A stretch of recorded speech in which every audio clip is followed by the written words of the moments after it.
सोनम और आनंद पार्क में बैठ के रोमांस कर रहे थे। आनंद तब सोनम से, और कितने दिन ऐसे लुक्का छुपी करेंगे? हम एक दूसरे को बहुत पसंद करते हैं ना, तो कल अपने पापा को हमारे बारे में बता दो।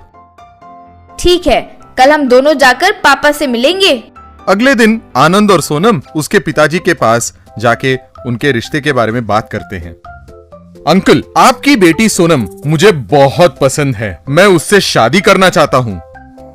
देखो, सोनम ने तुम्हारे बारे में सब कुछ बताया है, लेकिन बेटी के पापा होने के नाते मुझे तुम्हारे बारे में अच्छी तरह पता होना चाहिए। तुम एक अच्छे दामाद बन सकते हो, मुझे भी तसल्ली होनी चाहिए। बोलिए अंकल, मुझे क्या करना पड़ेगा? देखो आनंद, मेरे पास हजारों करोड़ों की जायदाद है। मेरी बेटी और जायदाद को जो ठीक से संभाल सकता है, मैं उससे सोनम की शादी करवाऊंगा। इसीलिए मैं तुम्हें एक परीक्षा देने वाला हूँ। ये देखो, मेरे सोने का घर, इसका मूल्य करीबन 100 करोड़ होगा। अगर तुम इसको 1 महीने तक ठीक से बचा सकते हो, तो मैं तुम्हारी शादी सोनम से करवा दूंगा। बस इतनी सी परीक्षा? मैं तो बहुत डर गया था अंकल। अंकल, मैं परीक्षा के लिए रेडी हूँ। अगले दिन आनंद घर के अंदर जाता है और देखता है कि पूरा घर सोने से बना हुआ है। प्लेट और चम्मच से लेकर सब कुछ सोने से बना हुआ है।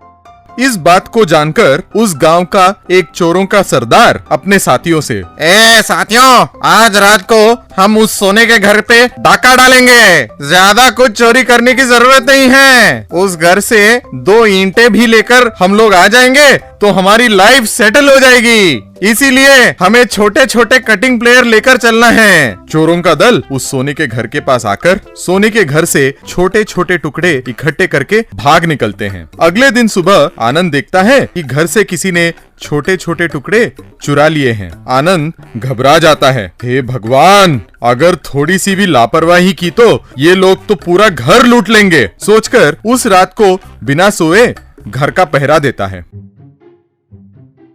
वैसे हर दिन बिना सोए घर का पहरा देते देते आनंद बहुत कमजोर हो जाता है। एक दिन आनंद का दोस्त नवीन उसको देखकर, क्या भाई, क्या हो गया तुम्हें आनंद? आनंद तब उसके और उसके ससुर के बीच के परीक्षा के बारे में नवीन को बताता है और उसके सोने के घर को दिखाता है। आनंद नवीन को सोने का घर दिखाते हुए, ये है मेरे ससुर जी के सोने का घर। इसे मुझे 1 महीने के लिए संभालना पड़ेगा, तभी मैं अपने प्यार को जिता पाऊंगा। अब तुम्हारी समस्या क्या है दोस्त? ये सोने का घर है भाई। छोटे मोटे चोर भी आकर घर से छोटे छोटे टुकड़े चुरा कर ले जा रहे हैं। सोने का घर है आनंद, चोर नहीं आएंगे क्या? अगर वो नहीं आए, ये उनके व्यापार के लिए अपराध माना जाएगा। पक्का आएंगे चोर। क्या भाई, तू भी और दुखी करोगे क्या मुझे? इस घर को कैसे बचाना है, ये सोचो।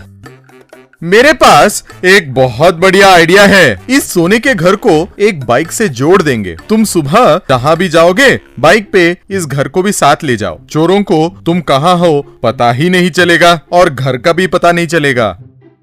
आनंद को ये आइडिया बहुत पसंद आता है और उस घर के नीचे 2 पहिए फिट करता है और उस घर को एक बाइक से जोड़ देता है। वैसे आनंद जहाँ कहीं भी जाता, उस घर को साथ ले जाता।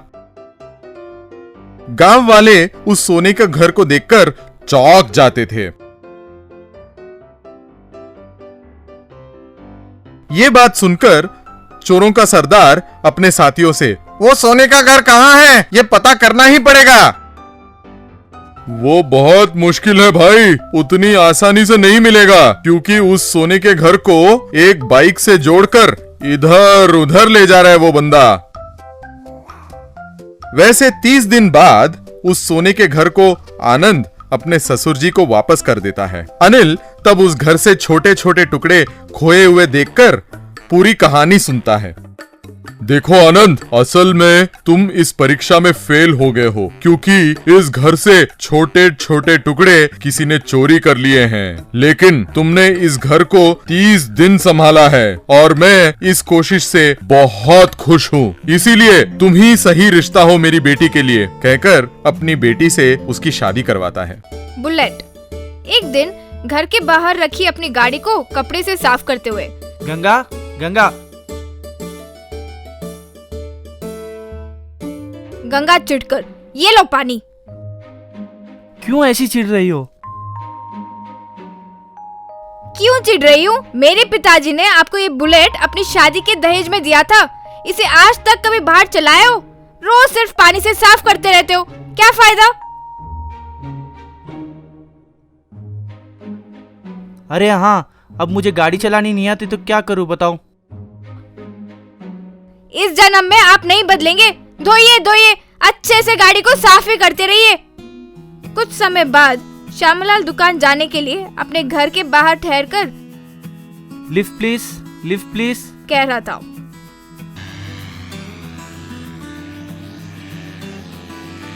एक आदमी गाड़ी रोककर, क्या भाई, कहाँ जाना है? ब्रिज के पास भाई, छोड़ दोगे? इतनी दूर? माफ करना सर, मैं नहीं छोड़ सकता, लेकिन रोज रोज इतनी दूर लिफ्ट लेके जाने से अच्छा गाड़ी खरीद लो। हाँ, ऐसी बात कर रहे हो जैसा मेरे को पता ही नहीं। वो देखो मेरी गाड़ी तुमसे बड़ी है और महंगी भी है, देखना। छीछी, गाड़ी होते हुए भी लिफ्ट मांगते हो, इतनी भी क्या कंजूसी? कंजूसी वंजूसी नहीं, हाँ वो बात ये है कि मुझे गाड़ी चलाना नहीं आता। तो ऑटो ले लो, मुझे बख्श दो। कहकर वहां से चला गया। श्यामलाल उस आदमी के कहे बातों को सुनकर, छी, मेरी पूरी इज्जत मिट्टी में मिल गई। आज मेरे को कोई भी हाल में गाड़ी को बाहर निकालना होगा। सोचते हुए अपने दुकान में काम करने वाले नौकर से, अरे रंगा, महेश, इधर आओ।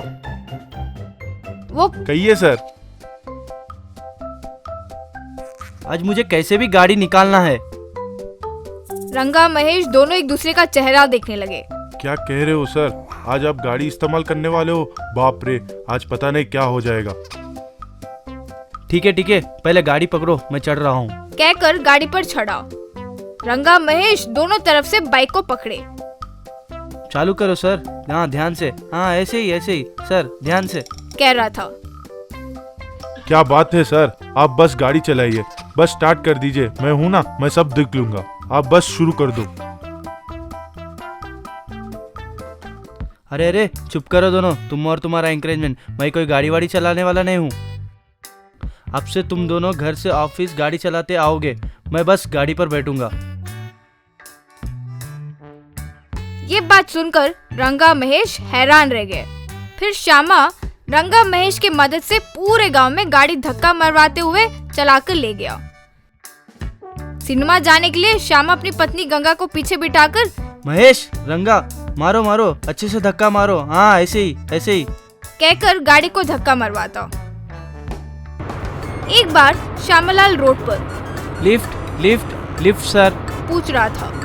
फिर सोचा, इतनी देर से लिफ्ट मांग रहा हूँ, एक इंसान भी नहीं रुका, देरी भी हो रही है। इतने में एक आदमी वहाँ आकर, क्या सर, लिफ्ट चाहिए? आओ बैठो। थैंक्स भाई। वैसे तुम्हारा नाम क्या है? मेरा नाम नवीन है सर। आगे रास्ते में छोटा सा काम है, उसे निपटा के चले तो आपको कोई ऐतराज तो नहीं? अरे ऐतराज़ी किस बात की? मुझे कौन सा पहाड़ तोड़ना है, जल्दी जाके चलिए। नवीन श्यामलाल को एक सुनसान जगह पर ले जाकर गाड़ी रोका। भाई जरा उतरिए। श्यामलाल उतरा। अबे श्यामा, अब पकड़ में आए, चुपचाप अपना बटुआ और जेवर दे दो वरना मार दूंगा। हे राम, चोर, बचाओ। पुकारने लगा। बहुत सुनसान जगह होने के कारण किसी को सुनाई नहीं दिया। लाचार होकर अपना बटुआ जेवर सब उसे दे दिया। नवीन वो सब लेकर भाग गया। अच्छा, मेरी पत्नी कब से कह रही थी और मैं था कि बेवकूफों की तरह लिफ्ट मांगता फिरा। अच्छा सबक मिला, अब किसी भी हाल में गाड़ी सीखकर कल से बुलेट में खुद ही चलाऊंगा। सोचकर अगले दिन से खुद बुलेट चलाने लगा। पॉट बिरयानी। विजय नाम का एक कुम्हार रहता था। एक बार गोविंदपुर गांव में घड़े ले लो घड़े, ठंडे ठंडे पानी के लिए घड़े ले लो, सिर्फ 50 रुपए घड़े ले लो कहकर आवाज दे रहा था। तभी एक व्यक्ति आकर, विजय और कितने दिन घड़े बेचोगे? देखो गांव कितना बदल गया है, सबके घर में फ्रिज और एसी रखे हैं, अब घड़े कौन खरीदेगा बताओ? सच कहते हैं सर, पर घड़ा बनाने के अलावा मैं कुछ और तो नहीं जानता। कुछ तो सोचो, ठीक है कहकर चला गया। घर आकर विजय अपनी पत्नी गीता से, आज भी एक भी घड़ा नहीं बिका, पता नहीं घर कैसे चलेगा। अब ज्यादा मत सोचो, मैं घर घर जाके काम कर रही हूँ ना, जो है उसी में हम खुशी खुशी रहेंगे। आज मेरा जन्मदिन है, आपका पसंद बिरयानी बनाया हूँ, आप बैठो परसती हूँ। विजय खाना खाते हुए, अरे वाह बहुत स्वादिष्ट है, बहुत अच्छा है, ये स्वाद नया है, क्या किया तुमने? कुछ नहीं, बर्तनों में छेद हो गया था, बिरयानी बनाने के लिए आपके घड़े उपयोग किया है बस। समझदार पत्नी हो तो घर स्वर्ग होता है, बहुत बढ़िया बनाया घड़े वाला बिरयानी। घड़े वाला बिरयानी नाम सुनते ही गीता को एक उपाय सूझा। क्यों जी, हम घड़े वाली बिरयानी क्यों नहीं बनाते? आपके घड़े भी बिक्री हो जाएंगे ना, है ना? सोच तो बढ़िया है, पर बेचेंगे कहाँ? गांव के बाहर पुराना एक ढाबा है ना, वो ही कई साल से ऐसी पड़ा, उसे मालिक से बात करो, शायद हमारा काम आ जाए। विजय को ये सुझाव अच्छा लगा तो ढाबे के मालिक से बात करके वहां उसने पॉट बिरयानी बेचना शुरू किया। विजय घड़ा बनाता तो गीता उसमें बिरयानी बनाती। अरे वाह, बिरयानी बहुत स्वादिष्ट है, कैसे बनाया? ये सब घड़े का कमाल है, घड़ों में खाना बनाना पूर्व जैसे चली आ रहा पद्धति है, उसी को अपने आया है। सच है, अच्छा याद दिलाया। ये नॉन स्टिक और माइक्रोवेव के आने के बाद खाने में स्वाद ही नहीं रहा। भैया विजय 2 घड़े देना कहकर पैसे देकर घड़े खरीदा। यूं गीता और विजय का पॉट बिरयानी गांव भर में मशहूर हो गया। जो भी आता बिरयानी खाकर हम भी खाना घड़े में ही बनाते हैं कहकर घड़े खरीद कर ले जाते। इस तरह विजय के घड़ों का डिमांड बढ़ गया। विजय ने और 5 लोगों को काम में लगाकर घड़े बनाना शुरू किया। यूं धीरे धीरे गीता का पॉट बिरयानी बहुत मशहूर हुआ और विजय के घड़ों की बिजनेस खूब चलने लगी।